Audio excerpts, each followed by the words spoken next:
Waktu perlahan berlalu, tetapi tidak ada yang luar biasa muncul di daerah sekitarnya.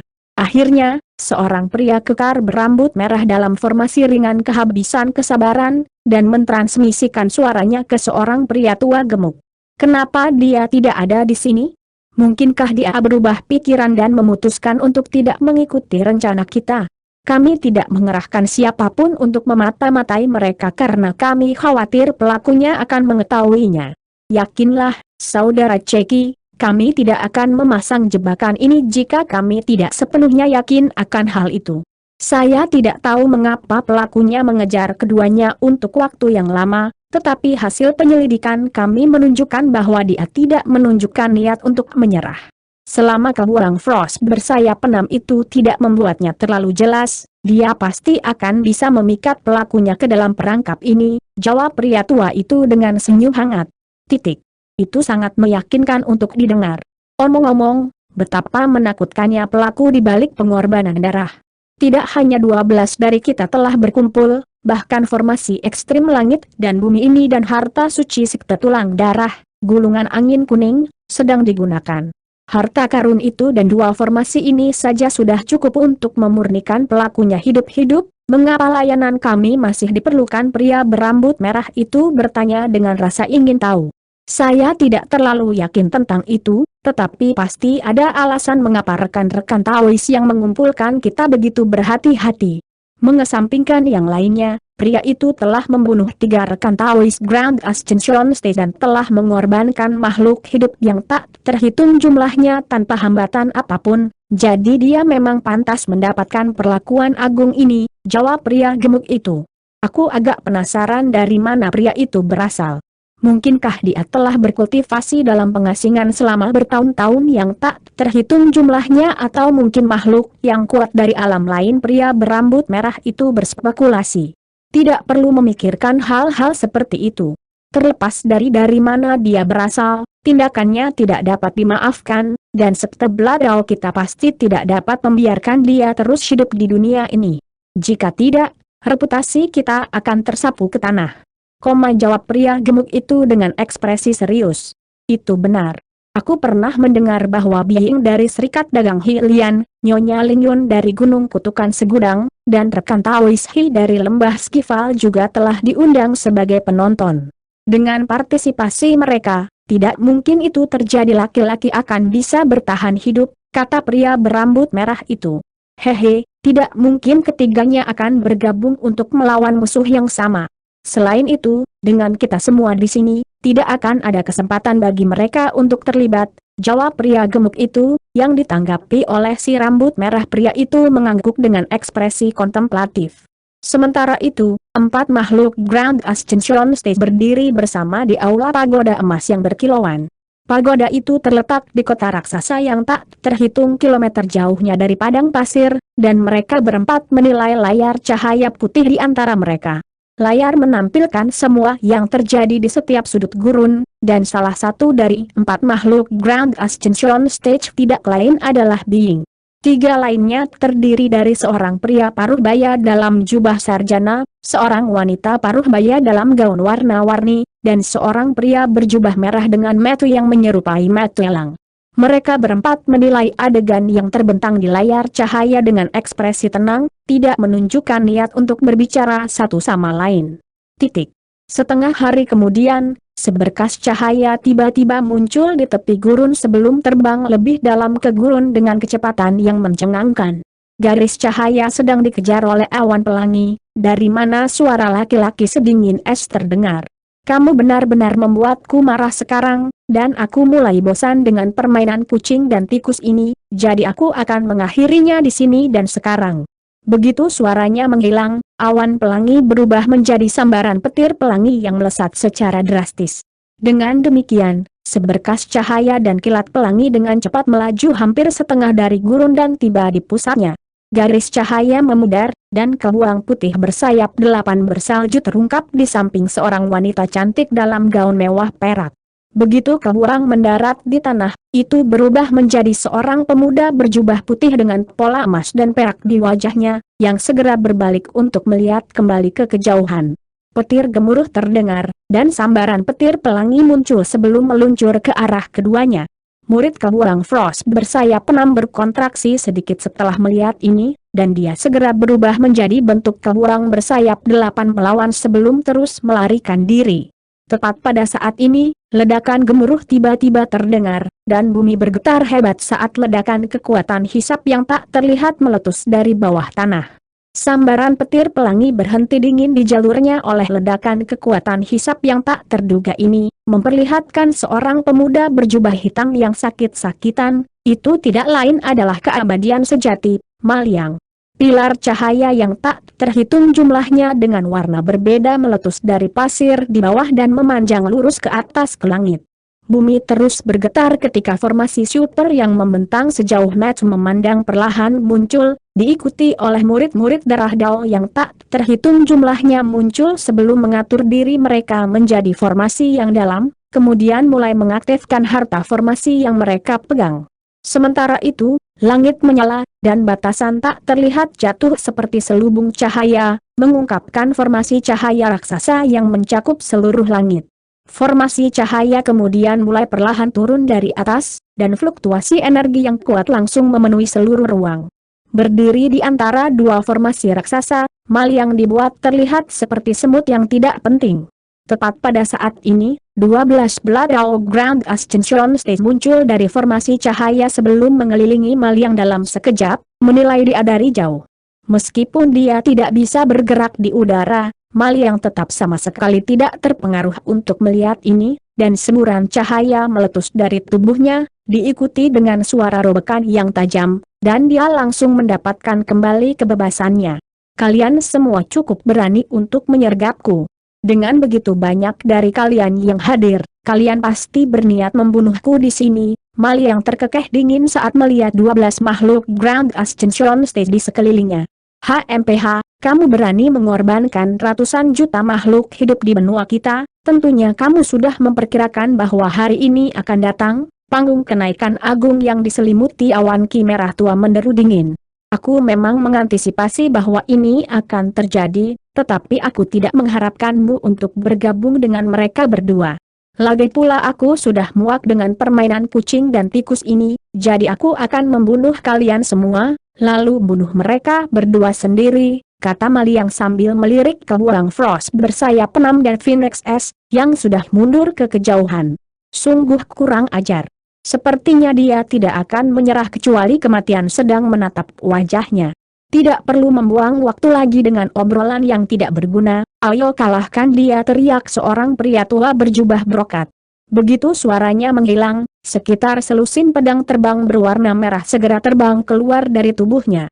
Makhluk Grand Ascension Stage lainnya juga beraksi setelah melihat ini, dan harta karun terbang keluar dengan hiruk-pikuk. Pada saat yang sama, ledakan dengungan terdengar dari dua formasi raksasa, dan rune yang tak terhitung jumlahnya muncul di permukaan mereka saat mereka mulai berputar perlahan. Formasi cahaya di langit dengan cepat berubah menjadi cermin raksasa yang mengaburkan seluruh langit.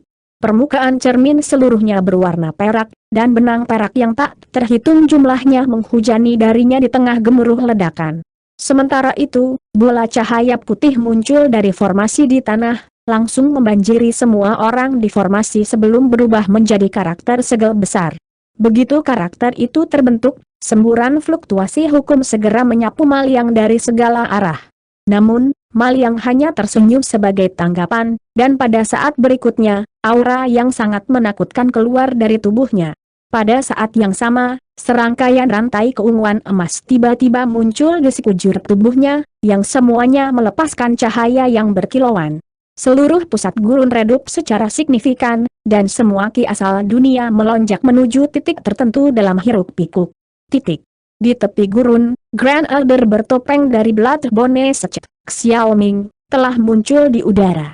Ekspresinya segera berubah saat dia merasakan aura yang menghancurkan meletus dari jarak yang sangat jauh, dan dia bergumam pada dirinya sendiri dengan ekspresi muram, bahkan formasi ekstrim langit dan bumi tidak dapat menahannya, sepertinya kita tidak punya pilihan selain menggunakan harta itu. Begitu suaranya menghilang, dia membuka mulutnya untuk melepaskan gulungan kuning, yang perlahan terbentang di depannya untuk mengungkapkan peta gurun.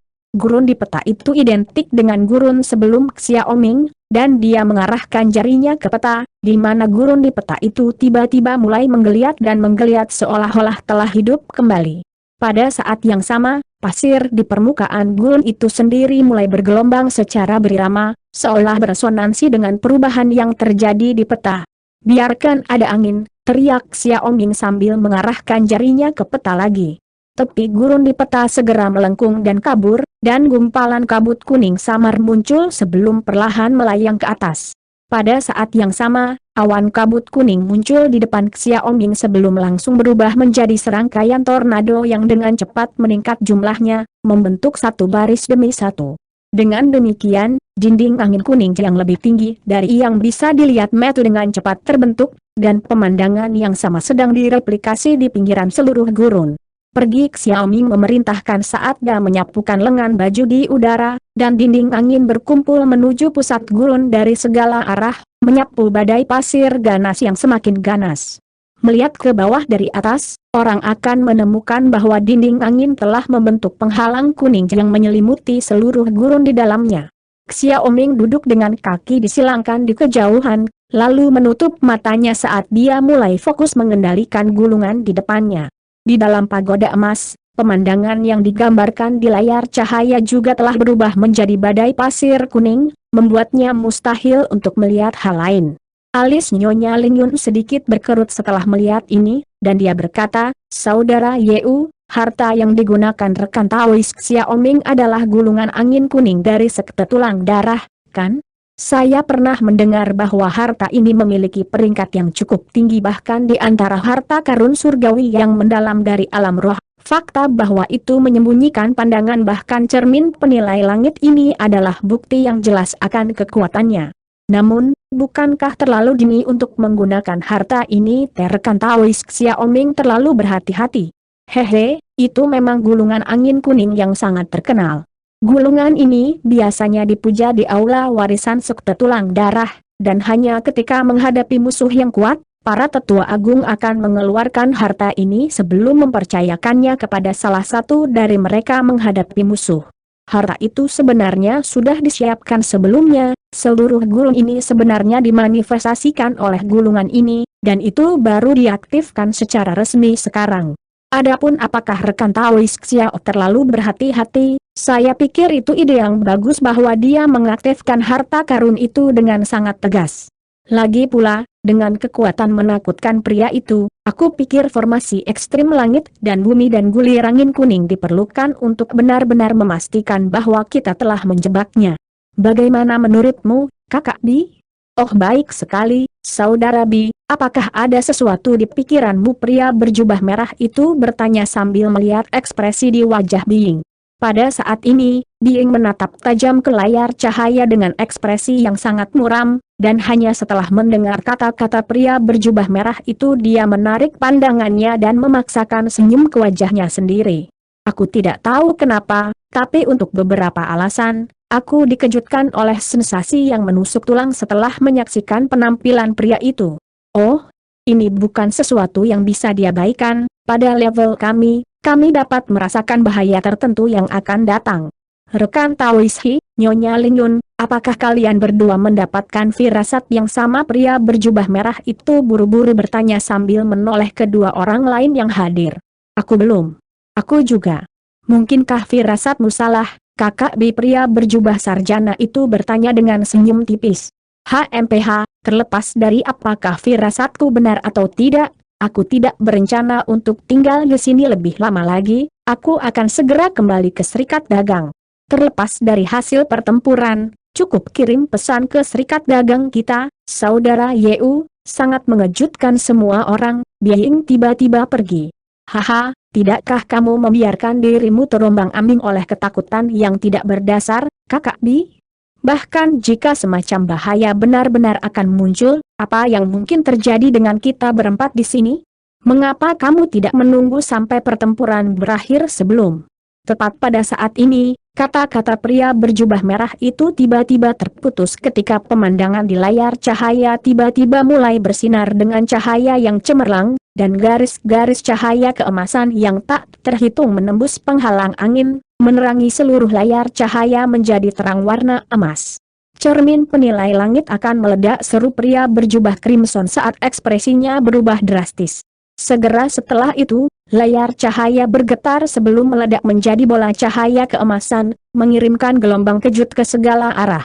Keempat makhluk Grand Ascension Stage segera mengadopsi langkah-langkah defensif untuk meniadakan gelombang kejut yang mendekat, tetapi semua ekspresi mereka telah menjadi gelap secara signifikan saat mereka mengarahkan pandangan mereka ke tempat di mana layar cahaya pernah berada. Hanya cermin yang hancur yang tersisa di sana sekarang, dan Nyonya Lingyun bertanya, apa yang terjadi? Mengapa cermin penilai langit tiba-tiba meledak? Saudara Yu, kamu telah memurnikan harta itu, jadi pasti kamu tahu apa yang terjadi. Fakta bahwa cermin penilai langit telah meledak bahkan ketika itu sangat jauh dari pertempuran menunjukkan bahwa ada sesuatu yang salah, jawab pria berjubah merah itu, tetapi itu bukan tanggapan langsung terhadap pertanyaan yang diajukan. Dia telah mendapatkan harta ini dengan harga yang sangat tinggi, dan itu bisa memungkinkan dia untuk mengawasi area dari jarak yang tak terhitung, menjadikannya harta yang sangat berguna. Karena itu, dia secara alami sangat menyesali kehancurannya yang tiba-tiba. Menilai dari adegan yang terjadi tepat sebelum kehancuran cermin penilai langit, tampaknya ledakan kekuatan yang jauh melampaui batas toleransi gulir angin kuning telah meletus di dalamnya untuk menghasilkan ini. Mungkinkah firasat rekan Daois Bing? Apakah benar pria berjubah cendekiawan itu merenung dengan alis yang berkerut rapat? Gulungan angin kuning adalah harta karun surgawi yang mendalam, dan dibantu oleh formasi ekstrim langit dan bumi dan 12 makhluk tahap kenaikan agung. Kemampuan macam apa yang bisa dilepaskan orang itu untuk menguasai gulungan seperti ini? Nyonya Lingyun bergumam pada dirinya sendiri. Adapun Bing, dia tetap diam, tetapi ekspresinya semakin gelap. Tidak apa-apa, saya akan mengirim pesan untuk bertanya kepada rekan Daois Xiaoming apa yang sebenarnya terjadi, kata pria berjubah merah itu saat ekspresinya sedikit mereda. Jadi, dia membalik tangan untuk menghasilkan platformasi putih murni, yang dengan cepat dia lemparkan beberapa segel mantra ke dalamnya, dan panel rune perak muncul di permukaannya sebelum menghilang dalam sekejap. Setelah itu, pria berjubah crimson itu menatap tajam ke platformasi, menunggu jawaban. Namun, 15 menit penuh berlalu, dan platformasi masih tidak menunjukkan reaksi. Ekspresi pria berjubah merah itu berangsur-angsur semakin gelap, dan dia akhirnya menarik benda itu sambil berkata, sepertinya ada yang tidak beres. Rekan Taois Xiaoming berada di tepi gurun, namun bahkan dia tidak bisa dihubungi.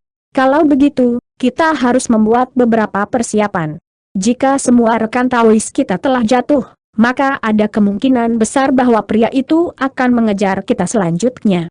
Bagaimanapun, rekan Daois Bing dikejutkan oleh firasat saat melihat pria itu. Pria berjubah sarjana itu menghela nafas dengan muram.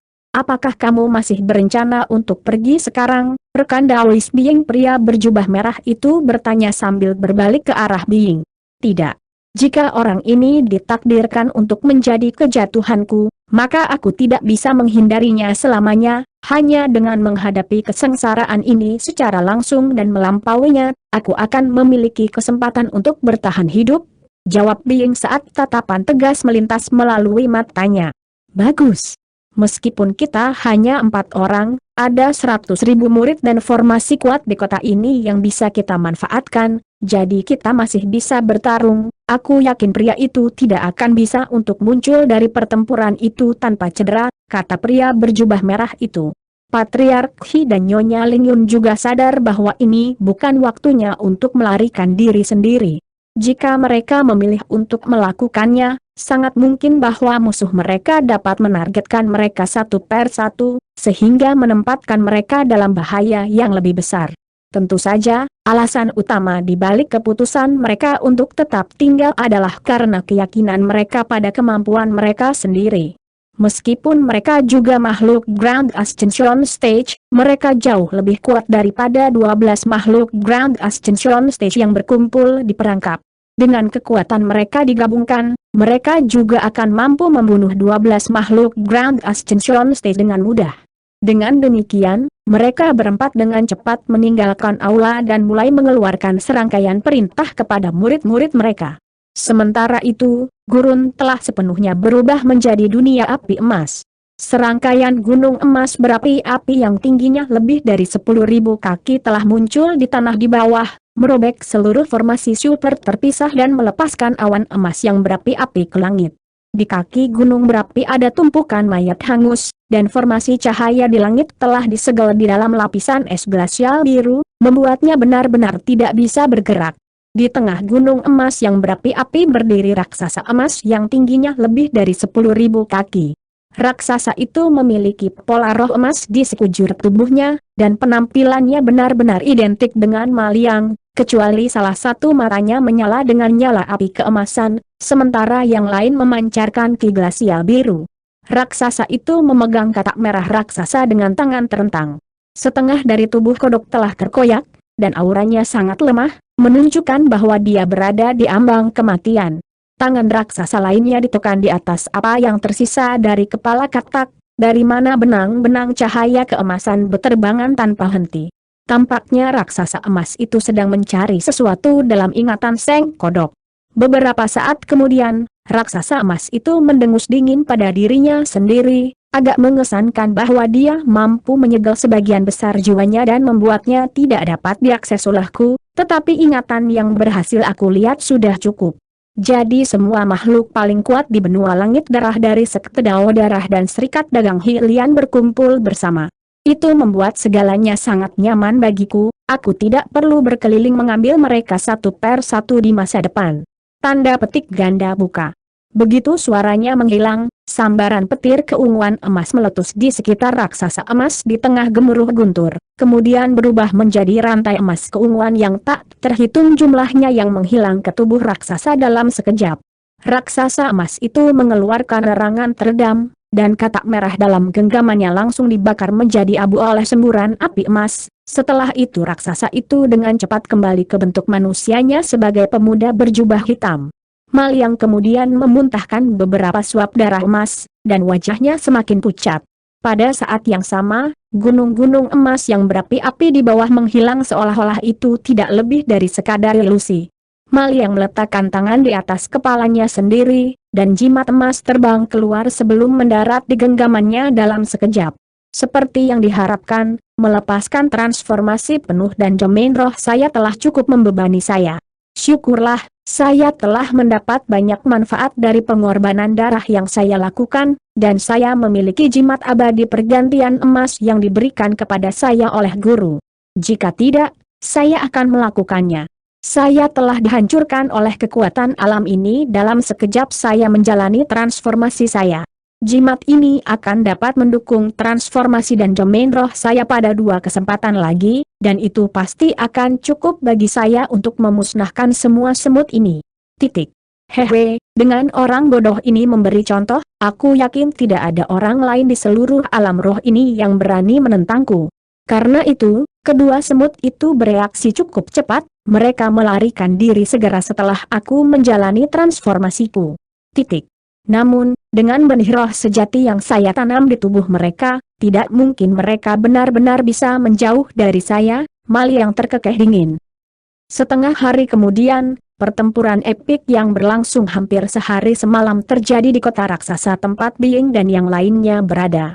Segala sesuatu dalam radius puluhan ribu kilometer pertempuran menjadi abu, dan beberapa hari kemudian, sepotong berita mencengangkan mulai menyebar. Semua makhluk Grand Ascension Stage berkumpul untuk memburu pelaku di balik pengorbanan darah telah terbunuh dalam pertempuran, dengan satu-satunya pengecualian adalah Nyonya Lingyun dari Miniature Sam Mountain. Namun, bahkan dia terluka parah, sampai-sampai dia hampir kembali ke tahap integrasi tubuh. Begitu dia kembali ke Miniature Sam Mountain, dia segera mengaktifkan semua batasan di gunung dan menyatakan bahwa gunung itu akan ditutup untuk seluruh benua selama 10.000 tahun. Akibatnya, seluruh benua langit darah berada dalam keadaan panik, dan kekuatan besar lainnya dan makhluk tahap kenaikan besar dalam kekuatan itu semua bingung harus berbuat apa. Tak lama kemudian, sebuah negara berukuran sedang dan beberapa sekte terdekat dibantai sebagai bagian dari pengorbanan darah lainnya. Namun, Han Li tidak menyadari semua ini. Pada titik ini, dia sudah berteleportasi ke sebuah pulau yang cukup jauh dari benua langit darah, kemudian berangkat dari pulau itu bersama ZH Ugur dan Patriark Hwasi di tabut suci Ink Spirit sebelum melakukan perjalanan ke laut. Ada binatang yang jauh lebih kuat di laut daripada di darat, dan beberapa dari mereka cukup tangguh bahkan di mata makhluk Grand Ascension Stage. Namun, boneka kuat di tabut suci Ink Spirit sudah cukup untuk merawat sebagian besar binatang laut yang berani menyerang Bahtera. Kadang-kadang, mereka akan menghadapi binatang laut yang sangat kuat, tetapi mereka semua segera melarikan diri setelah menyaksikan pertunjukan kekuatan Hon Li. Setengah tahun berlalu, dan pada titik ini, Bahtera raksasa telah menempuh jarak yang tak terukur melintasi lautan. Pada hari ini, tepat ketika Bahtera raksasa itu terbang di ketinggian rendah, ledakan yang menghancurkan bumi tiba-tiba terdengar di depan, disertai dengan ledakan fluktuasi energi yang hebat. Patriark Hwasi berdiri di depan Bahtera, mengendalikan arah penerbangannya, dan ekspresinya segera berubah drastis setelah merasakan fluktuasi energi yang kuat ini. Dia buru-buru terbang ke kabin Bahtera, dan beberapa saat kemudian, Han Li muncul dari kabin dengan cara yang tidak tergesa-gesa dengan ZH Ugur dan Patriark Hwasi mengikuti di belakangnya. Maksudmu ada makhluk Grand Ascension Stage yang bertarung di depan? Memang, fluktuasi energi tingkat kekuatan ini hanya bisa muncul dari pertarungan antara makhluk-makhluk Grand Ascension Stage. Terbangkan Bahtera ke arah itu, aku ingin melihat apa yang terjadi di sana. Han Li menginstruksikan sambil mengarahkan pandangannya ke kejauhan melalui mata yang menyipit. Ya, Chuan Hon Patriark Hwasi segera melakukan apa yang diperintahkan, dan tabut suci Ink Spirit bergidik sedikit sebelum terbang ke arah yang berbeda pada beberapa kali kecepatan aslinya. Saat Bahtera terbang ke depan, fluktuasi energi dan ledakan di depan menjadi semakin ganas. Akhirnya, sebuah pulau kecil muncul di depan, dan bola cahaya berkedip tanpa henti di atas pulau, melepaskan fluktuasi energi yang menakutkan yang menghancurkan permukaan laut di dekatnya hingga lebih dari 100 kaki. Adapun pulau, itu telah benar-benar rata, dan setiap tengara di atasnya telah rata dengan tanah, memberikan penampilan yang sangat datar dan halus. Han Li mengintip ke kejauhan melalui mata yang menyipit dan dengan cepat memastikan situasi yang sedang berlangsung di depan. Di dalam bola cahaya yang meledak ada 3 binatang laut besar, yang telah mengepung dan menyerang Wyrm perak. Binatang laut terdiri dari kuda laut raksasa, penyu hijau besar, dan gurita biru pegunungan. Mereka semua mengeluarkan aura kekerasan dan melepaskan berbagai jenis serangan ganas, yang semuanya diarahkan ke Wyrm perak yang mereka kepung. Ketiga binatang laut itu semuanya mendekati Grand Ascension Stage rata-rata yang berkuasa, tetapi mereka penuh dengan luka. Beberapa bagian dari cangkang penyu hijau telah retak, dan darah hijau mengalir keluar dari celah-celah itu, sementara gurita raksasa itu memiliki sebagian besar tubuhnya hangus hitam, dan beberapa tentakelnya telah hilang. Sebaliknya, kuda laut itu tampaknya benar-benar tidak terluka, tetapi ada cincin emas berkilauan yang terkunci di sekitar setengah tubuhnya, membuatnya terasa lebih lambat daripada 2 binatang laut lainnya. Wyrm perak yang diserang oleh ketiga binatang itu dalam keadaan yang lebih menyedihkan, tidak hanya ekornya dan salah satu cakar depannya hilang, sebagian besar sisik peraknya telah dilucuti, dan untuk beberapa alasan, ia mengeluarkan banyak darah dari matanya. Meski begitu, itu masih bisa menahan ketiga binatang laut itu saat kilat perak berkedip tanpa henti di sekitarnya. Tatapan Han Li langsung jatuh ke perut Wyrm perak, di mana ada binatang ungu kecil meringkuk menjadi bola. Itu mencengkeram erat ke salah satu sisik Wyrm perak dengan cakar kecilnya, tapi itu benar-benar tidak bergerak, dan tidak jelas apakah itu mati atau hidup. Murid Han Li segera berkontraksi sedikit saat dia melihat binatang ungu kecil itu, yang membuatnya merasa familiar. Tabut suci Ink Spirit sangat besar, dan Han Li tidak berusaha menyembunyikannya, sehingga secara alami menarik perhatian 3 binatang laut dan Wyrm perak. Namun, mereka berempat saat ini berada di titik kritis dalam pertempuran hidup dan mati mereka, jadi meskipun ada orang luar yang mendekat, mereka tidak bisa berhenti. Sebaliknya, pertempuran mereka tiba-tiba menjadi lebih berbahaya dan ganas. Di hadapan ketiga lawannya, Wir Perak itu baik-baik saja dan benar-benar berada di belakang, dan berada dalam bahaya yang ekstrem. Tepat saat bahtera raksasa itu hendak mencapai keempat binatang itu, Han Li tiba-tiba berteriak, "Berhenti!" Suaranya tidak terlalu keras, tapi itu seperti petir yang meledak di telinga keempat binatang itu, dan mereka bergidik sebelum tanpa sadar tersandung ke belakang, sehingga membuat pertempuran terhenti. Tiga binatang laut secara alami marah pada intervensi Han Li, dan mereka berbalik ke arah Han Li bersamaan dengan ekspresi ganas, kemudian menggabungkan tiga aura menakutkan mereka sebelum mengirimnya meluncur ke arah bahtera raksasa seperti tiga gunung yang tak tergoyahkan. Han Li memberikan harum dingin setelah melihat ini, dan dia membuat segel tangan, di mana Provenance Through the Field Projection besar muncul di belakangnya di tengah kilatan cahaya keemasan. Proyeksi membuka enam matanya, dan Han Li melepaskan aura yang beberapa kali lebih tangguh daripada aura gabungan dari tiga binatang laut. Empat aura bentrok di tengah ledakan gemuruh, dan tiga binatang laut segera dikirim terbang tanpa bisa menimbulkan perlawanan. Hanya setelah terbang kembali sejauh lebih dari 1000 kaki, mereka berhasil menenangkan diri dengan ekspresi khawatir, dan kuda laut raksasa itu bertanya, "Siapa kamu, dan mengapa kamu mencampuri urusan kami? Kami semua adalah tetua dari istana penjaga laut. Bahkan dengan kekuatanmu, waktumu di laut akan menjadi sangat tidak menyenangkan jika kamu membuat musuh keluar dari istana kami." Menanggapi ancaman ini, Han Li tetap tanpa ekspresi, dan menjawab dengan suara dingin, "Saya belum pernah mendengar tentang istana penjaga laut ini. Kecewa atau saya akan membunuh kalian bertiga dan memperbaiki bangkai Anda menjadi bahan penyempurnaan alat." Tanda petik ganda buka. Tiga binatang laut bahkan lebih marah mendengar ini, tetapi dalam menghadapi tekanan spiritual yang luar biasa yang dilepaskan oleh Han Li, mereka hanya bisa bertukar pandangan pasrah sebelum menyelam kembali ke kedalaman laut. Wir Perak berubah menjadi pria berjubah perak, yang terlihat sangat pucat dan memiliki noda darah di seluruh jubahnya. Dia memegang tangan seorang gadis kecil berjubah ungu, dan dia membungkuk sedikit ke arah Han Li dari jauh. "Terima kasih telah menyelamatkan saya, rekan Dawes." Wir Perak sangat bangga, tetapi setelah menyaksikan kekuatan yang baru saja ditampilkan Han Li, dia tidak berani menunjukkan tanda-tanda tidak hormat. "Jika saya tidak salah, Anda adalah rekan Dawes Tu Yao, kan? Bagaimana kamu tahu? Kalau dipikir-pikir, kamu tampak agak akrab. Apakah kita pernah bertemu sebelumnya?" Rekan Dawes pria berjubah perak itu awalnya agak terkejut mendengar ini, tapi dia kemudian mulai menilai Han Li dengan sedikit pengakuan di matanya. Tidak mungkin dia melupakan seseorang yang sekuat Han Li, jadi dia sedikit bingung dengan ingatannya sendiri yang suram.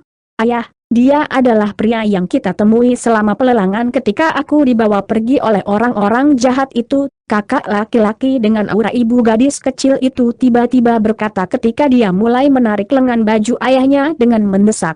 "1. Memang, pria ini tidak lain adalah Wir berwajah manusia Grand Ascension Stage yang telah menerobos ke dalam pelelangan Cloud City bertahun-tahun yang lalu, dan gadis kecil ini adalah keturunan langsungnya, yang telah ditangkap dan hampir dijual sebagai barang lelang." Titik. "Apa? Itu kamu?" Pria berjubah perak tercengang mendengar ini, dan dia berjuang untuk menyamakan pria kuat yang tak terduga ini dengan pembudidaya tempering spasial yang pernah dia temui bertahun-tahun yang lalu. "Saya juga tidak berharap bertemu Anda di sini, rekan Dawes Tu. Kami hanya pernah bertemu sekali, tapi saya pikir kami memenuhi syarat sebagai kenalan. Bagaimana Anda berakhir dalam keadaan yang menyedihkan?" Ketiga binatang laut itu cukup kuat, tetapi mereka belum mencapai Grand Ascension Stage, tentunya mereka seharusnya tidak dapat menimbulkan ancaman seperti itu bagimu, tanya Han Li. "Jika aku dalam kondisi prima, ketiga tetua dari istana penjaga laut itu secara alami tidak akan cocok untukku. Namun, aku jatuh ke dalam perangkap yang dipasang oleh musuhku yang kuat sebelumnya, dan sebagai hasilnya, kekuatanku jatuh ke bawah Grand Ascension Stage, dan saya hanya bisa menggunakan tubuh fisik dan kemampuan terikat saya untuk melawan ketiga tetua itu." Pria berjubah perak itu menghela nafas dengan senyum mesam. "Begitu.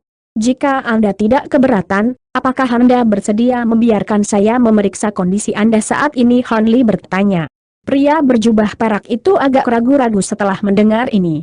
Mungkin aku terlalu belak-belakan di sini, tetapi bahkan jika kamu memiliki care untuk perlahan pulih dari waktu ke waktu, aku tidak berpikir putrimu akan dapat bertahan lebih lama lagi, kata Han Li sambil mengarahkan pandangannya ke arah gadis kecil berjubah ungu. Kamu bisa mengidentifikasi penyakit yang diderita putriku? Selama pelarianku, aku diserang oleh teknik rahasia yang dilepaskan oleh musuhku itu, dan meskipun aku menanggung beban serangan itu, sebagian kecil dari kekuatannya telah jatuh pada putri saya. Apakah Anda dapat menyembuhkannya? Rekan Daois pria berjubah perak itu bertanya dengan nada mendesak. Apakah kamu tidak mencoba menyembuhkannya sendiri? Han Li bertanya. Teknik rahasia yang digunakan oleh musuhku bertentangan dengan kemampuanku, jadi jika aku mencoba untuk menyembuhkannya, kondisinya hanya akan bertambah buruk. Jika kamu setuju untuk membantuku, aku akan berhutang budi padamu selama sisa hidupku. Jawab Tu Yao dengan senyum mesam. Kondisi putri Anda tidak terlalu sulit untuk saya sembuhkan, dan saya bahkan dapat mengizinkan Anda untuk memulihkan kekuatan Grand Ascension Stage Anda. Namun, saya memiliki kondisi, kata Han Li dengan suara tenang. Ekspresi pria berjubah perak itu sedikit berubah setelah mendengar ini, tetapi dia kemudian segera bertanya, silakan dan nyatakan kondisimu, saudara Han. Selama itu dalam kekuatanku, aku pasti akan memuaskanmu. Tidak perlu terlalu serius, saudara Tu. Kondisi saya tidak terlalu sulit untuk dipenuhi, yang saya inginkan hanyalah Anda menemukan tempat tertentu di dasar laut terdekat untuk saya, jawab Han Li dengan senyum tipis. Itu dia. Ekspresi Tu Yao segera sedikit mereda setelah mendengar ini. Hehe, menurutmu kondisi seperti apa yang akan aku angkat? Han Li tertawa. Sepertinya aku terlalu memikirkan banyak hal. Dengan kekuatan yang baru saja kamu tunjukkan, aku tidak akan cocok untukmu bahkan di puncakku, jadi tidak perlu bagimu untuk mencoba dan menipuku. Jika itu satu-satunya syarat, maka aku akan lebih dari senang untuk menerimanya, kata pria berjubah perak itu. Kalau begitu, silakan datang ke bahtera saya, dan saya akan memberikan perawatan untuk Anda dan putri Anda, jawab Han Li dengan anggukan. Pria berjubah perak itu melirik bahtera hitam besar dan tidak ragu-ragu saat dia melayang ke atasnya bersama putrinya. Dengan demikian, tabut suci Ink Spirit kembali ke lintasan aslinya atas perintah Han Li dan terus terbang di udara. Keesokan harinya, pria berjubah perak itu berbicara dengan Han Li di kabin bahtera dengan ekspresi bersyukur, sementara putrinya berdiri di belakangnya, terlihat jauh lebih baik daripada hari sebelumnya. Patriark Hwasi dan ZH Ugur juga berdiri di samping dengan hormat. Kekuatanmu benar-benar tak terduga, rekan Daois. Saya pikir itu akan memakan waktu setidaknya beberapa bulan untuk menyembuhkan saya dan putri saya. Saya tidak pernah membayangkan bahwa itu hanya akan memakan waktu satu malam untuk Anda. Jika si Guardian Place berani mengirim siapapun setelah saya akan dapat memastikan mereka tidak pernah kembali, kata pria berjubah perak dengan gembira. Jangan menyebutkannya, rekan Daois. Ngomong-ngomong, apa istana penjaga laut ini? Ketiga tetua istana itu bukanlah sesuatu yang istimewa di mata kita, tetapi mereka jelas lebih kuat daripada kebanyakan makhluk tahap integrasi tubuh, kata Han Li sambil mengelus dagunya sendiri. Ekspresi pria berjubah perak itu sedikit berubah setelah mendengar ini, tetapi dia masih menjawab dengan jujur, istana penjaga laut adalah kekuatan yang didirikan oleh musuhku itu. Dia adalah kepala istana utama, dan selain dia, ada juga dua orang lainnya. Chuan istana Grand Ascension Stage, serta lebih dari 100 tetua yang kekuatannya sebanding dengan 3 yang Anda temui sehari sebelumnya. Adapun binatang laut lainnya di bawah komando istana, terlalu banyak untuk dihitung. Tanda petik ganda buka. Oh, istana penjaga laut ini terdengar seperti kekuatan yang cukup tangguh. Mengapa tidak ada makhluk tahap kenaikan agung yang dikirim untuk memburumu dalam kondisi lemahmu? Han Li bertanya. The Sea Guardian Place adalah musuhku, tapi aku berhubungan baik dengan kekuatan besar lain di wilayah laut ini, Azure Wormhole. Setelah melepaskan teknik rahasia untuk melarikan diri dari musuhku, aku mengirim sos pesan, dan teman baikku di Azure Wormhole mengorganisir serangan skala besar ke Istana Penjaga Laut, sehingga mencegah dua penguasa Istana Grand Ascension State lainnya untuk bisa mengejarku.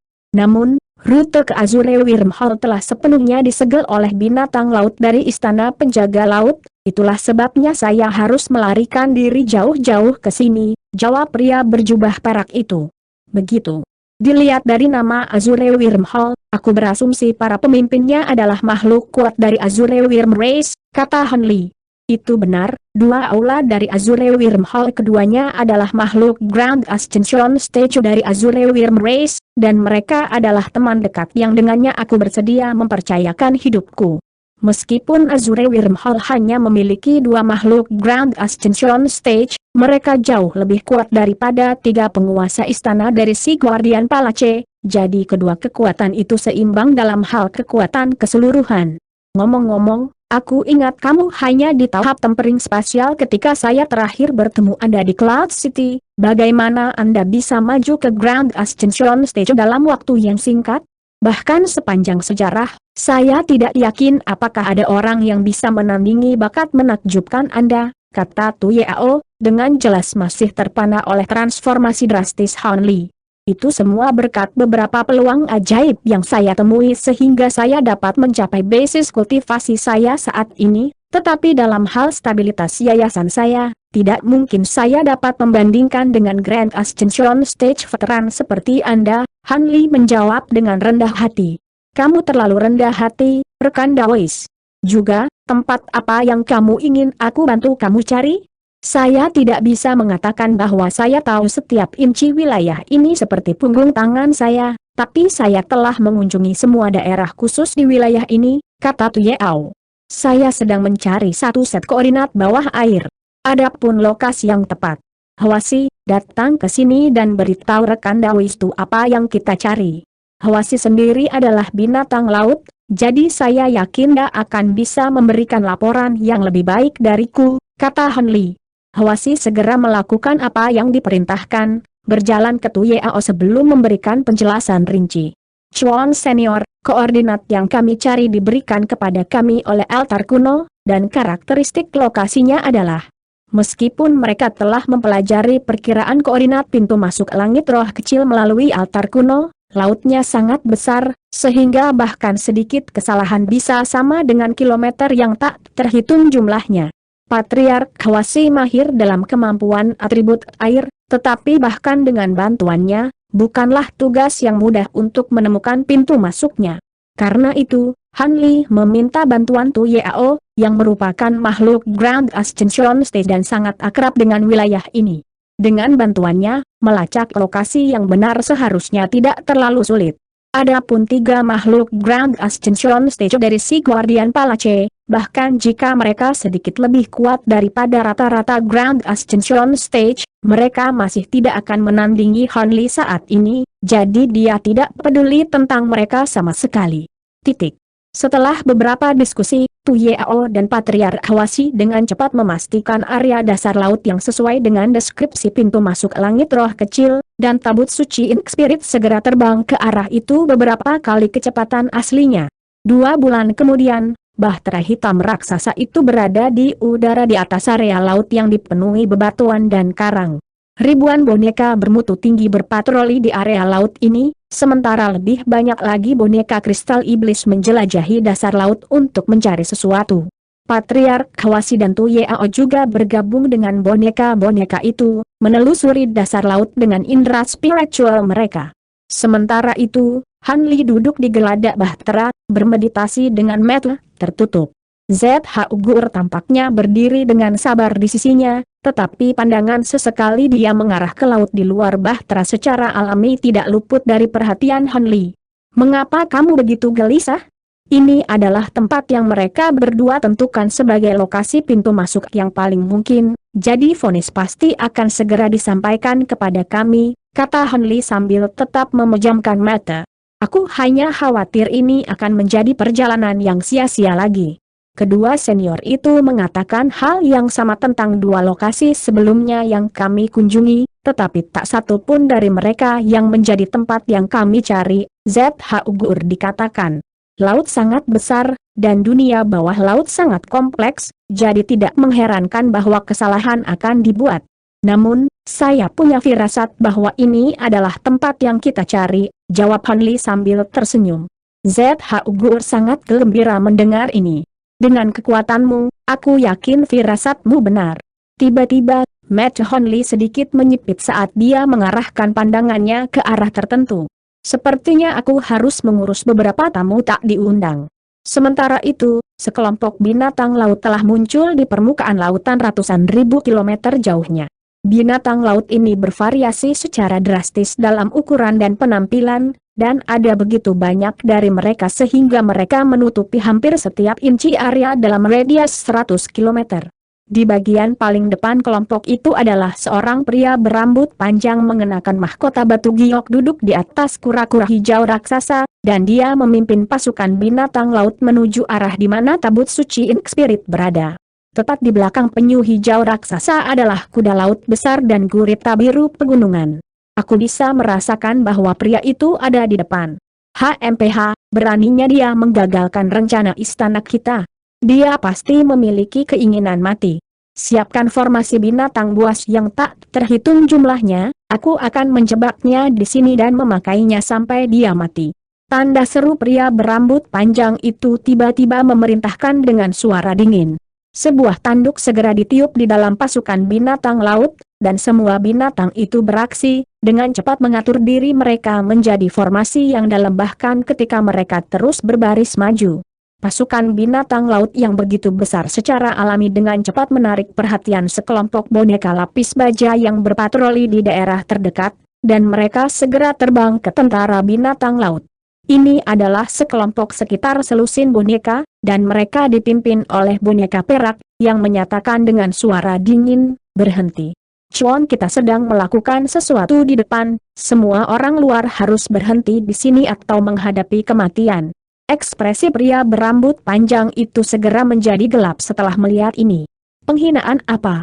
Begitu suaranya menghilang, sekitar selusin binatang laut yang kuat di belakangnya membuka mulut mereka secara serempak, melepaskan serangkaian serangan kuat yang hampir seketika meledakkan boneka-boneka itu menjadi potongan-potongan yang tak terhitung jumlahnya. Pria berambut panjang itu kemudian melambaikan tangan, dan pasukan binatang laut segera melanjutkan. Tepat pada saat ini, fluktuasi spasial meletus di dekatnya, dan seutas benang tembus keluar dari udara tipis tanpa peringatan, lalu langsung mencapai pria berambut panjang itu seolah-olah melalui teleportasi sebelum berubah menjadi seberkas pedang tembus pandang Ki. Pria berambut panjang itu agak terkejut dengan serangan ini, tetapi tetap tenang dan membuka mulutnya untuk melepaskan bola cahaya ungu, yang langsung berubah menjadi perisai raksasa yang penuh dengan pola ungu. Pada saat yang sama, dia membuat segel tangan, memunculkan penghalang air biru yang langsung membanjiri seluruh tubuhnya. Detik berikutnya, pedang tembus pandang Ki merobek perisai raksasa dan penghalang air seperti pisau panas menembus mentega, lalu berputar di sekitar tubuh pria berambut panjang itu seperti kilat, membelahnya menjadi dua tepat di depan tatapan herannya. Dua bagian tubuh pria berambut panjang itu langsung meledak menjadi gelembung yang tak terhitung jumlahnya, dan gelembung semi-transparan ini melesat ke segala arah. Tepat pada saat ini, pedang tembus pandang Ki memudar, dan sosok mini keunguan emas muncul sebelum menyapu jari ke arah tertentu, melepaskan seberkas pedang tak terlihat Ki yang langsung menyapu salah satu gelembung yang melarikan diri. Gelembung itu segera berubah menjadi sosok humanoid mini yang identik dengan pria berambut panjang dalam penampilan. Meskipun memiliki beberapa harta pelindung yang kuat untuk mempertahankan diri, semuanya dengan cepat dihancurkan oleh seberkas pedang Ki, dan sosok miniatur itu juga dihancurkan di tengah lolongan sedih. Dari saat benang tembus pandang itu muncul hingga saat pria berambut panjang itu terbunuh, semuanya terjadi dalam sekejap mata. Tentara binatang laut bahkan tidak mendapat kesempatan untuk bereaksi, dan begitu mereka menyadari apa yang terjadi, mereka semua secara alami sangat marah. Selusin binatang laut paling kuat di antara mereka melepaskan raungan gemuruh, melepaskan semua jenis serangan yang melesat langsung ke arah Jintong dalam hiruk-pikuk. Cahaya dingin melintas di mata Jentong saat melihat ini, dan itu melepaskan tak terhitung banyaknya pedang tak terlihat Ki yang menghujani dari langit, menghancurkan semua serangan yang mendekat dengan mudah sebelum terjun ke pasukan binatang laut di bawah. Bahkan rata-rata Grand Ascension Stage tidak akan berani menentang pedang Ki ini secara langsung, jadi binatang laut ini secara alami benar-benar tidak berdaya. Gerombolan binatang laut langsung terkoyak oleh garis-garis pedang Ki, dan anggota badan yang tak terhitung jumlahnya melayang ke permukaan laut, yang telah ternoda merah oleh darah. Binatang laut akhirnya menjadi ngeri saat melihat ini, dan salah satu dari mereka mengeluarkan teriakan melengking, di mana semua binatang laut yang tersisa berserakan dan melarikan diri untuk mencari kehidupan ke segala arah. Sementara itu, Jentong memandang dari atas dengan ekspresi dingin, lalu membuat gerakan meraih ke arah laut di bawah. Gelang penyimpanan pria berambut panjang itu segera terbang keluar sebelum mendarat di genggaman Jentong, dan butuh sekilas ke gelang penyimpanan sebelum menghilang di tempat. Pada saat yang sama, cahaya biru di mata Hon Li memudar saat dia berdiri di depan tabut suci Ink Spirit, dan dia bergumam pada dirinya sendiri, baiklah, sekarang tamu tak diundang itu telah ditangani, kita bisa menunggu dengan tenang. Tanda petik ganda buka. ZH Ugur berdiri di belakang Hon Li, dan dilihat dari ekspresinya, jelas bahwa dia tidak tahu apa yang terjadi. Setelah itu, Hon Li memejamkan matanya untuk bermeditasi lagi. Setengah hari kemudian, tepat ketika langit mulai redup, sebuah jimat tiba-tiba terbang keluar dari laut. Han Li segera membuka matanya dan membuat gerakan meraih untuk menarik jimat ke dalam genggamannya sendiri. Jimat kemudian segera meledak menjadi bola api merah, dan aliran informasi ditransmisikan ke dalam perasaan spiritual Hon Li, di mana ekspresi gembira muncul di wajahnya. Ada apa, Senior Han ZH Ugur bertanya dengan penuh semangat. Mereka akhirnya menemukan tempat yang mereka curigai sebagai pintu masuk. Ayo pergi ke sana sekarang juga, kata Han Li sambil bangkit. ZH Ugur secara alami juga senang mendengar ini. Dengan demikian, penghalang cahaya hitam muncul di sekitar bahtera atas perintah Hon Li, dan bahtera raksasa perlahan turun ke laut. Di daerah terpencil di dasar laut di mana tanaman laut berwarna-warni yang tak terhitung jumlahnya tumbuh, ada ratusan boneka berkumpul di depan batu merah raksasa. Patriark Hwasi dan Tu Yao sedang berdiri di depan boneka, dan mereka sedang dalam proses menilai batu merah ketika tabut suci Ink Spirit bergemuruh ke arah mereka dari kejauhan seperti iblis. Bahtera dengan cepat tiba di atas batu merah, setelah itu Hon Li membuat segel tangan, dan penghalang cahaya hitam di sekitar bahtera membengkak secara drastis untuk mencakup area dengan radius beberapa kilometer, memaksa kembali semua air laut di dekatnya. Chuan Han, rekan Taois Han, Patriark Hwasi dan Tu Yao segera mendekati Han Li setelah kedatangannya. Han Li tiba-tiba menghilang dari bahtera raksasa sebelum muncul tepat di depan batu merah raksasa. Ini adalah tempat yang kamu maksud dijimat? Itu benar. Senior Tu dan saya telah memverifikasi putusan kami berulang kali, jadi seharusnya tidak ada kesalahan. Selain itu, kami dapat merasakan beberapa fluktuasi spasial merembes keluar dari area ini, jawab Patriark Hwasi dengan hormat. Rekan Taois Hwasi benar, saya 80% yakin bahwa ini adalah pintu masuk yang Anda cari, Saudara Han, Tu Yao menimpali dengan percaya diri. Terima kasih atas kerja keras Anda, Saudara Tu. Gur, datang ke sini, kata Han Li sambil melambaikan tangan ke arah ZH Ugur, yang masih berada di bahtera.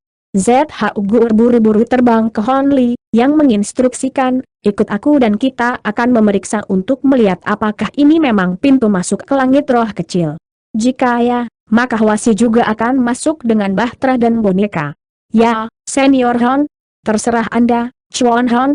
ZH Ugur dan Patriark Hwasi keduanya memberikan tanggapan positif. Tu Yao berpendapat bahwa apa yang dilakukan Hon Li agak berisiko, tetapi dia kemudian memikirkan kembali kekuatan menakjubkan yang telah ditampilkan Hon Li dan memutuskan untuk tidak mencoba menghalanginya. Segera setelah itu, Han Li melepaskan semburan cahaya spiritual yang menyapu ZH Ugur sebelum terbang menuju batu raksasa. Permukaan batu besar yang tampaknya biasa sedikit melengkung, dan duo Hon Li terbang langsung ke dalamnya, meninggalkan Patriark Hwasi, Tu Yao, dan para boneka menunggu mereka di luar. Begitu Hon Li terbang ke batu raksasa dengan ZH Ugur, dia segera melambat, dan tubuhnya menjadi sangat lamban, seolah-olah dia telah terbang ke beberapa jenis pembatasan. Pada saat yang sama, fluktuasi spasial yang sangat redup di luar menjadi sangat jelas di sini, dan ada bola cahaya pelangi di depan yang perlahan berputar di tempat. Hon Li mengarahkan indera spiritualnya ke dalam bola cahaya pelangi, dan matanya langsung menyala saat dia berubah menjadi kera emas yang tingginya lebih dari 100 kaki.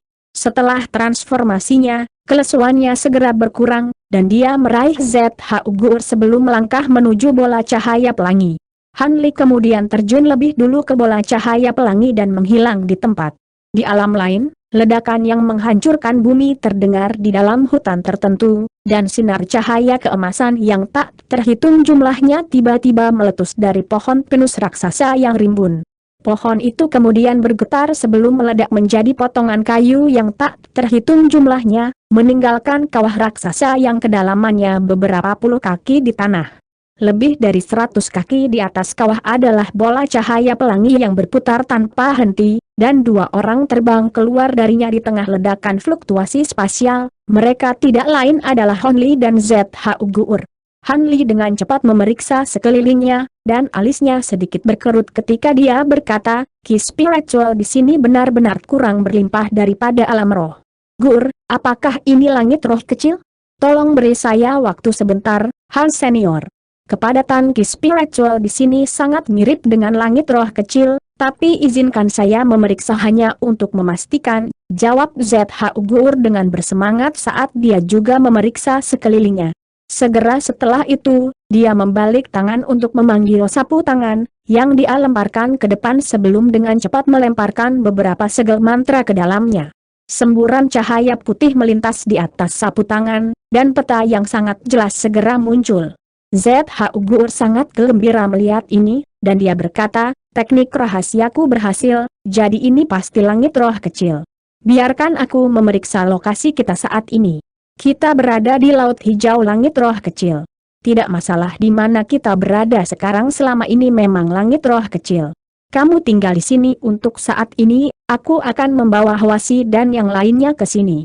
Lorong itu lebih sulit dari yang diperkirakan untuk dilewati, jadi Hwasi tidak akan bisa melewatinya sendirian," Han Li menginstruksikan. ZH Ugur secara alami memberikan tanggapan afirmatif untuk ini. Dengan demikian, Han Li terbang kembali ke bola cahaya pelangi lagi, dan sekitar 15 menit kemudian, ledakan fluktuasi spasial lainnya meletus ketika tabut suci Ink Spirit, yang sekarang menyusut secara signifikan, terbang keluar dari bola cahaya. Begitu Bahtera muncul, segera kembali ke ukuran pegunungan aslinya, dan Hon Li dan Patriark Hwasi terungkap di depan Bahtera. Adapun Tu Yao dan putrinya, mereka sudah pergi di sisi lain lorong setelah mengucapkan terima kasih kepada Han Li sekali lagi. ZH Ugur segera terbang ke Bahtera dengan senyum gembira, di mana Hon Li menoleh padanya, dan berkata, "Baiklah, ceritakan tentang Laut Hijau ini, serta di mana Anda tinggal di langit roh kecil di masa lalu. Saya ingin mengobrol baik dengan ibumu. Laut Hijau adalah wilayah ras roh hijau, yang merupakan ras paling kuat di langit roh kecil, dan juga musuh bebuyutan ras manusia kita. Adapun tempat aku tinggal di langit roh kecil, itu akan menjadi wilayah manusia, yang berada di sisi lain dari langit roh kecil, jadi itu sangat jauh," jawab ZH Ugur dengan sedikit sedih. "Ras roh hijau? Apakah makhluk berkulit hijau ini dengan sayap semi-transparan?" Hon Li bertanya saat matanya sedikit menyipit. Ekspresi ZH Ugur sedikit berubah setelah mendengar ini. "Bagaimana kamu tahu, Senior Han? Sepertinya masuknya tabut suci Ink Spirit kita ke alam ini telah menyebabkan terlalu banyak gangguan, dan ada banyak makhluk roh hijau berkumpul ke arah kita saat kita berbicara," jawab Hon Li. "Begitu.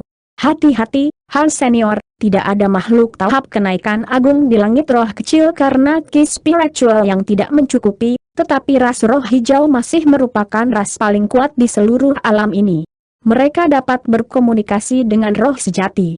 Seperti makhluk yang dikenal sebagai roh pohon leluhur kuno melalui kepemilikan, dan kekuatan mereka tidak kalah dengan rata-rata Grand Ascension Stage. ZHU buru-buru memperingatkan. Roh pohon leluhur kuno. Kedengarannya menarik. Namun, ini bukan waktunya untuk terlibat dalam konflik sia-sia. Jika makhluk roh hijau itu tahu apa yang baik untuk mereka, maka mereka akan menjauh dariku, maka aku akan membiarkan mereka. Namun, jika mereka berani mencoba menghalangi jalanku, maka aku tidak keberatan memberi mereka pelajaran. Tidak ada yang bisa tahu tentang pintu masuk ke lorong ini, jadi aku akan membuat batasan untuk disembunyikan itu, kata Hanli saat cahaya dingin melintas di matanya. Segera setelah itu dia mengangkat selongsong untuk melepaskan serangkaian bendera formasi, yang berubah menjadi bola cahaya dengan warna berbeda sebelum menghilang ke ruang sekitarnya dalam sekejap. Hanli kemudian membuat segel tangan sebelum mengarahkan jari ke bola cahaya pelangi, melepaskan semburan rune 5 warna yang berubah menjadi penghalang cahaya untuk menyembunyikan seluruh bola cahaya. Dalam sekejap mata, bola cahaya pelangi dan penghalang cahaya keduanya menghilang, dan fluktuasi spasial samar yang berasal dari bola cahaya juga terputus. Setelah itu, Hanli melantunkan mantra sebelum beralih ke segel tangan yang berbeda, lalu menyapu lengan bajunya ke udara lagi, melepaskan semburan cahaya hijau yang berubah menjadi rune besar sebelum meledak di tengah bunyi gedebuk yang tumpul. Benang hijau yang tak terhitung jumlahnya tersebar melalui daerah sekitarnya, dan pohon pinus raksasa, yang telah direduksi menjadi potongan-potongan kayu, mulai dengan cepat membentuk kembali dirinya sendiri dengan kecepatan yang terlihat dengan mata telanjang, seolah-olah dengan semacam keajaiban. Bahkan kawah di tanah mulai terisi kembali, dan hanya dalam beberapa tarikan napas, baik pohon maupun tanah telah kembali normal. Setelah menyapu indera spiritualnya ke seluruh area untuk memastikan bahwa dia tidak melewatkan apapun, ekspresi senang muncul di wajah Hanli. Dia kemudian mendorong telapak tangan ke kejauhan, dan sebuah gunung kecil yang jaraknya dekat dengan 10 km langsung rata dengan tanah di tengah ledakan yang menghancurkan bumi. Jejak tangan raksasa telah muncul di tanah dalam radius setengah kilometer di sekitar tempat gunung pernah berdiri, dan sidik jari itu lebih dari 100 kaki, bahkan semua sidik jari di tangan terlihat jelas. Ayo pergi, Hanli menginstruksikan dengan senyum tipis. Setelah itu bahtera raksasa dengan cepat terbang ke kejauhan. Beberapa saat kemudian, beberapa garis cahaya tiba di tempat kejadian dari arah lain, lalu berhenti di atas sidik jari raksasa yang ditinggalkan oleh Hanli, memperlihatkan 3 sosok humanoid dengan sayap seperti jangkrik semi-transparan di punggung mereka. Mereka bertiga terdiri dari seorang wanita dan 2 pria, semuanya memiliki kulit hijau dan tinggi dan kurus. Mereka bertiga menatap cerakan tangan raksasa dengan ekspresi muram, dan pria yang sedikit lebih tegap bertanya, "Bagaimana menurutmu tentang ini, Cujing?" Alis wanita itu berkerut erat saat dia menjawab, "Siapapun yang melakukan ini pasti sangat kuat. Paling tidak, kita bertiga tidak akan bisa melakukan ini." HMPH, itu pernyataan yang sangat meremehkan. Siapapun yang melakukan ini pasti jauh lebih kuat daripada kita bertiga, pria lain mendengus dingin. Dilihat dari bentuk sidik jari ini, itu jelas ditinggalkan oleh manusia. Apakah ada seseorang yang sekuat ini di antara umat manusia? Cuying bertanya dengan sedikit kebingungan di matanya. Di masa lalu, makhluk paling kuat dalam ras manusia adalah Awam Taijun dari Gunung Gerbang Surgawi, dan dia hanya sedikit lebih kuat dari kita. Mungkinkah ini ditinggalkan oleh makhluk kuat baru dari ras manusia? Orang pertama berspekulasi.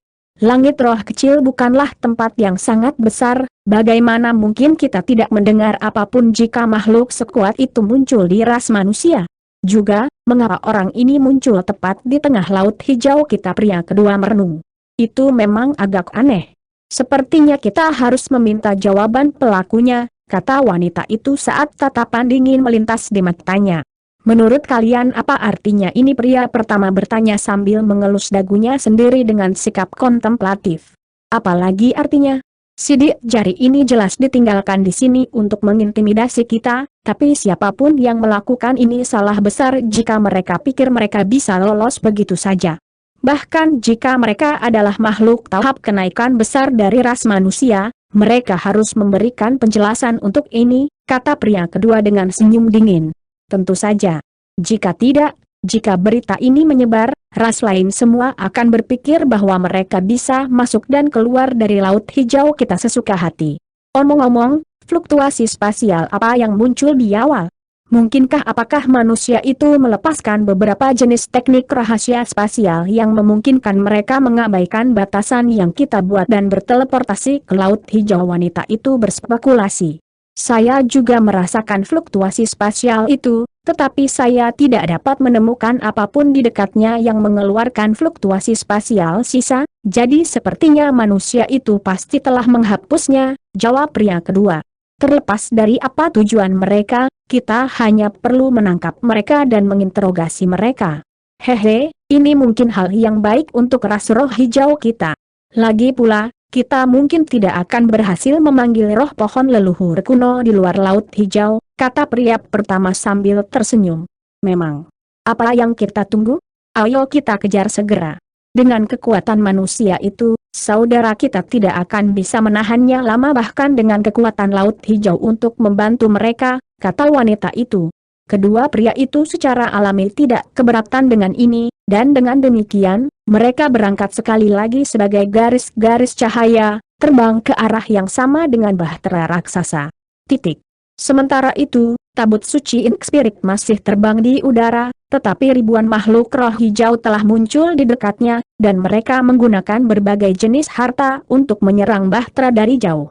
Boneka kristal iblis yang tak terhitung jumlahnya juga telah muncul di bahtera, melepaskan pilar cahaya dan petir untuk melawan makhluk roh hijau dalam pertempuran sengit. Namun, bahkan yang paling kuat dari makhluk roh hijau ini hanya berada di tahap tempering spasial, jadi serangan mereka dapat dicegah dengan mudah oleh penghalang cahaya hitam di sekitar bahtera raksasa. Adapun serangan yang dilepaskan oleh boneka, mereka semua dihalangi oleh serangkaian proyeksi daun yang dipanggil oleh makhluk roh hijau.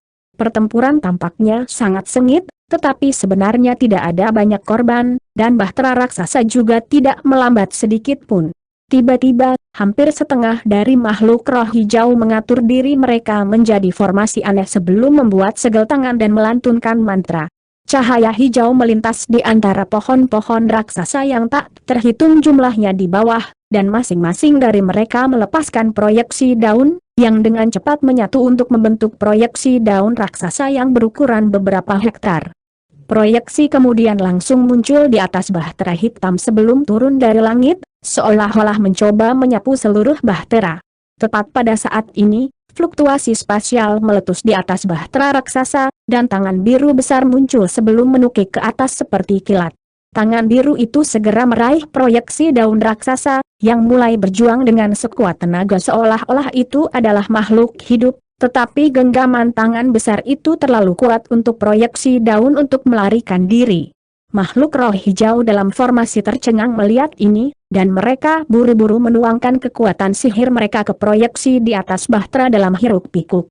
Proyeksi daun raksasa awalnya sedikit kabur dan tidak jelas, tetapi dengan masuknya energi itu menjadi jauh lebih jelas dan lebih substansial, dan juga mulai melepaskan aura yang kuat saat perjuangannya semakin intensif.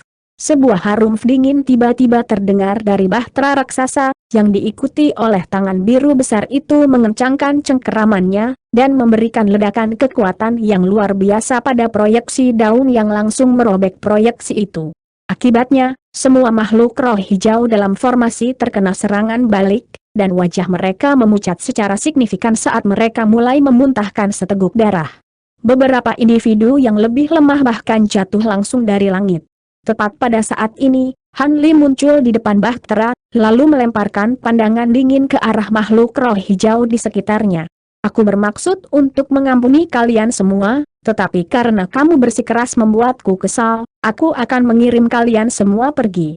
Begitu suaranya menghilang, Han Li menggosokkan kedua tangannya, menyulap bola petir emas yang membengkak secara drastis dalam ukuran sambil naik lebih tinggi ke udara. Cahaya keemasan yang cemerlang memancar ke segala arah, sementara gemuruh guntur mengguncang seluruh langit. Dalam sekejap mata, bola petir telah membengkak seukuran paviliun dengan busur petir emas yang tak terhitung jumlahnya berkedip di permukaannya, melepaskan aura destruktif yang menghancurkan. Makhluk roh hijau terdekat semuanya sangat terkejut melihat ini, dan salah satu pemimpin mereka segera mengeluarkan perintah untuk mundur, di mana mereka semua melarikan diri ke kejauhan. Namun, Han Li tidak akan membiarkan mereka lolos begitu saja. Tatapan dingin melintas di matanya saat dia menjentikan segel mantra ke dalam bola petir raksasa, dan itu langsung meledak, mengirimkan busur petir emas yang tak terhitung jumlahnya menembak ke segala arah.